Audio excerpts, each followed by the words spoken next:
welcome to our latest edition of Married with Dragsters. Hi, I'm Kathy. And I'm Kevin. And we're having a really good time. We needed a break after all of the hours and the time that we have spent on the road. So, we're going to kick back, relax, listen to the boys here, and let you watch some highlights of some of our last two races on this edition of Married with Dragsters.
So going up for the very first pass here at the K&N Spring Fling in Bristol, Tennessee. Bristol Dragway. Well, I have no idea what kind of delay to put in the box because I haven't done a bracketry in I can't even count how many years. So I just threw a number in, and I kind of hope I go just a little bit red. And I'm thinking it's going to run a 660 something. If not, I don't care as long as it's consistent. I'm here to win the money.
Well, now that we are finally putting power down to the ground with an Abruzzi converter and transmission,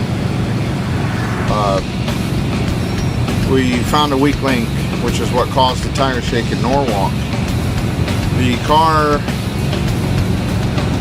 was did not have a heavy enough spring on it, which it still doesn't, but we made some adjustments to try to make it so it can go down the track, because what was happening is the shock was topping out at the hit, and it was actually causing the tires to lift up off the ground and smoke them like a top fueler with the clutch set up wrong.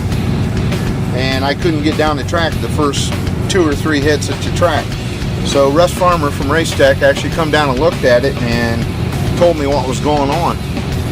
And so we went ahead and what we need is about a 400-pound spring. This spring here is probably about a 230. And so I got a new spring coming, and we're going to have it set up and ready to go for the next race, but that was actually the problem. So we don't have enough spring here, so what we did was we centered the shock travel, and then I stiffened the rebound and compression on both sides, essentially making the car a hardtail. And so far we softened up the launch and did a couple other things, but Now we're able to go down the track, and I've actually got a few passes under my belt now. Car's not reacting the same though, obviously, so I need to take some numbers out of the box so I can hit the tree like my wife Kathy's doing. Good job, hon. It was really a lot of fun running the K&N Spring Fling. I mean, we thought it was going to be fun or we wouldn't have gone, but I haven't run my car off the throttle stop in so many years I forgot how good that felt, just to get out there and go. Plus, you know, Kyle Seipel and Peter Biondo, the whole staff at Bristol Dragway, I mean, they really ran a very smooth, well thought out event, and we'll definitely be going back again next year. But it's time to get back to more throttle stop racing, at least for me.